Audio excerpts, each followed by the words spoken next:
Sou judia e nenhuma quantia de dinheiro no mundo me tentará ir contra Israel. Scarlett Johansson luta contra as lágrimas ao saber que membros de sua família morreram no gueto de Varsóvia. Quero dizer, você realmente não consegue imaginar o horror, diz Johansson enquanto reflete sobre o passado de sua família. Scarlett Johansson, que se recusou a assinar um grande contrato com uma empresa que pediu para boicotar Israel. 50 bilhões para a defesa e reconstrução da Ucrânia, e a conta será paga por Vladimir Putin.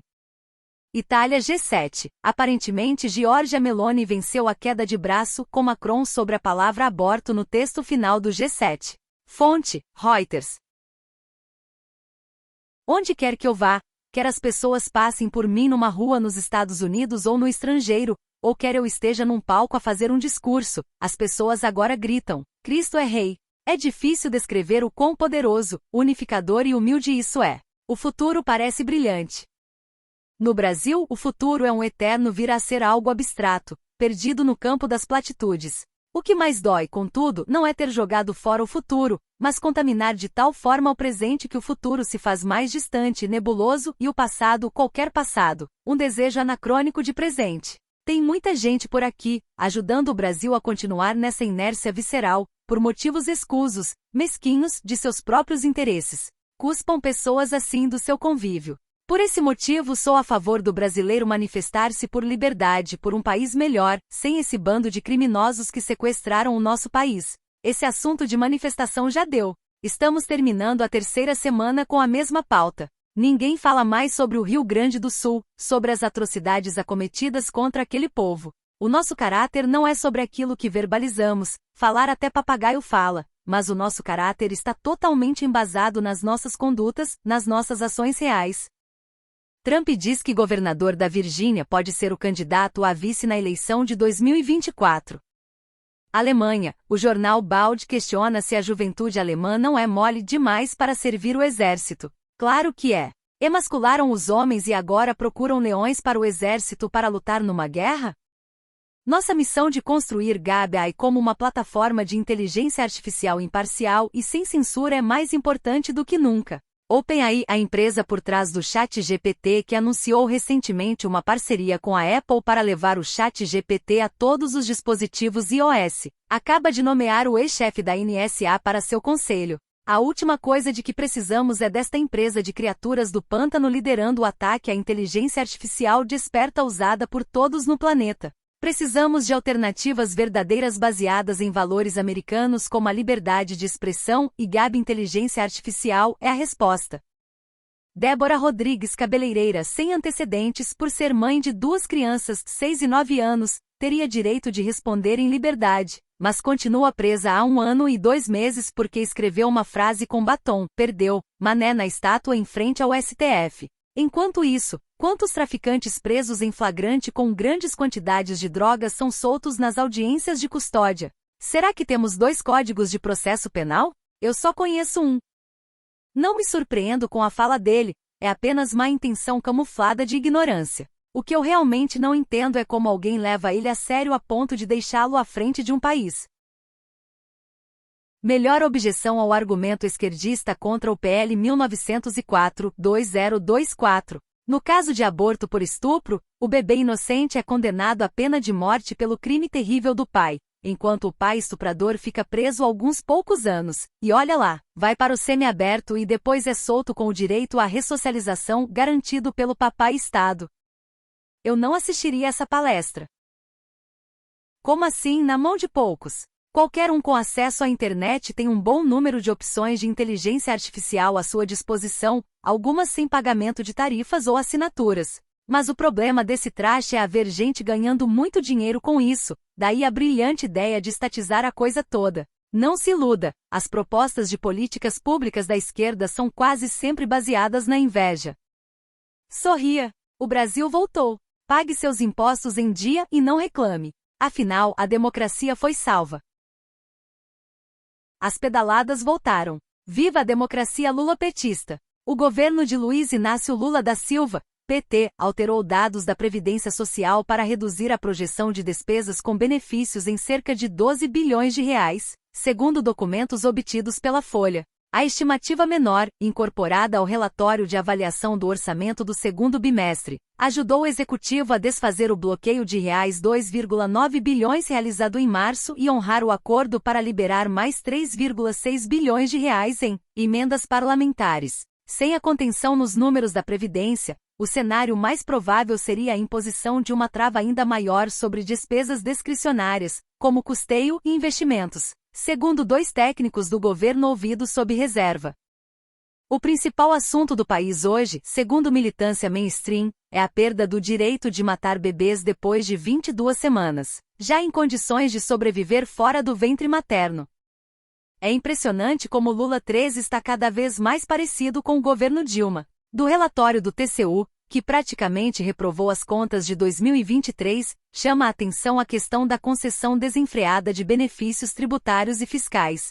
Caberá agora ao Congresso analisar o relatório e aprovar ou não as contas. O relatório de Vital do Rego também apontou irregularidades na concessão de benefícios tributários pelo Executivo, com uma renúncia de receita que aumentou 295% no período de 2023 a 2026, em comparação com 2021 a 2024. A sanção e a implementação de benefícios fiscais em programas como Minha Casa Minha Vida e Pronac, não obedeceram às regras vigentes. Em 2023, a renúncia fiscal totalizou R$274 bilhões, o que representa mais da metade dos gastos tributários do ano anterior na somatória de impostos como PIS, COFINS e Contribuição Social sobre Lucro Líquido, CSLL. De cada R$5 que poderiam ser arrecadados, R$1 é convertido em benefício fiscal e não entra no caixa do Tesouro, apontou o relator. Vital do Rego questionou ainda a legitimidade desse modelo que transfere recursos públicos para o patrimônio de particulares e sugeriu ao governo que suspenda novas concessões de benefícios fiscais e a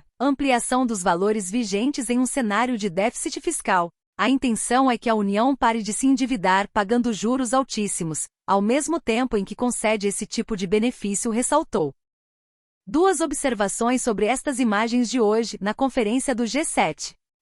É uma maldade o que estão fazendo com Biden. Ele nitidamente não tem mais condições de exercer o cargo. Uma nova candidatura deveria estar fora de cogitação. 2. Que mulher extraordinária é Giorgia Meloni. Joe Biden desorientado, pela segunda vez no dia durante a reunião do G7. Giorgia Meloni ajuda ele a se posicionar para uma fotografia.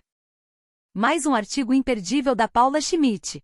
Edward Bernays, a manipulação das massas e a manufatura de costumes com venda de produtos de forma enviesada. Bernays mudou hábitos sociais sem que a sociedade se desse conta da manipulação. Segue em tom de surrealismo a naturalidade com que a mídia tradicional aborda as dificuldades que a Polícia Federal terá para assumir a fiscalização do CACS sem tecer uma única linha sequer sobre a completa ilegalidade que isso representa, tendo em vista que só por lei a atividade poderia sair do Exército Brasileiro. O Brasil se tornou um manicômio jurídico absoluto, ninguém pode mais afirmar quais leis valem ou principalmente para quem valem. Excelente sexta-feira, Nil. Não tenho ilusões sobre o pouco que posso acrescentar agora ao testemunho silencioso daqueles que deram voluntariamente as suas vidas pelo seu país. No entanto, devemos tentar honrá-los, não apenas pelo bem deles, mas pelo nosso próprio bem. E se as palavras não podem pagar a dívida que temos com estes homens e mulheres, certamente com as nossas ações devemos esforçar-nos para manter a fé neles e na visão que os levou à batalha e ao sacrifício final. Ronald Reagan. A Assembleia Legislativa do Estado de São Paulo, a LESP, aprovou, em sessão extraordinária no último dia 5, um projeto de lei PL, que estabelece a obrigatoriedade de apresentação de atestado médico para a prática de atividades em academias e outros estabelecimentos esportivos. A medida, que se aplica a homens com mais de 45 anos e mulheres acima de 55 anos, ainda necessita da sanção do governador Tarcísio de Freitas, republicanos, para entrar em vigor. Daqui a pouco nossos eficazes legisladores vão exigir atestado médico pro sujeito comer carne, ir ao motel, bater uma bronha, cuspir no chão, capinar um lote, trocar pneu de carro, mijar de pé. O Brasil nunca decepciona, risos. Na moral, eu sou tolerante pra muita merda, mas pra muita bosta mesmo, hoje muito mais do que ontem. Mas na minha frente canalha nenhum defende a sistolia fetal. Tortura de bebês não se discute em hipótese alguma. O método consiste em inserir uma agulha na barriga da gestante até chegar no coração do bebê, que se debate durante o processo. Quando atinge, é estimulada quimicamente uma parada cardíaca, que nem sempre acontece na primeira tentativa, mas o induzimento da morte mediante tortura é feito num bebê viável, que, se retirado vivo, tem chances de sobreviver, mas daí passa a ter CPF e direitos, né? É um procedimento doloroso e equiparado à tortura, de modo que animais não podem ser sacrificados desta maneira e tampouco criminosos hediondos no corredor da morte. Os filhotes de Satã arrotam virtudes que não possuem exclusivamente para defender o indefensável e tiram dados da fonte, do cu, para pasteurizar assassinato mediante tortura. Bom, depois de torturar até a morte, não vão lhes dizer, mas o parto do natimorto será induzido, na maioria das vezes em parto cesárea. É sádico, é vil, é a pior defesa que a esquerda já fez até agora, coisa de psicopata mesmo, de cadela do sistema que ainda não entendeu que estão defendendo a retirada do direito mais primordial de alguém, o direito à vida. A cultura da morte finalmente subiu no telhado e agora cabe a nós desmascarar o que estão verdadeiramente defendendo.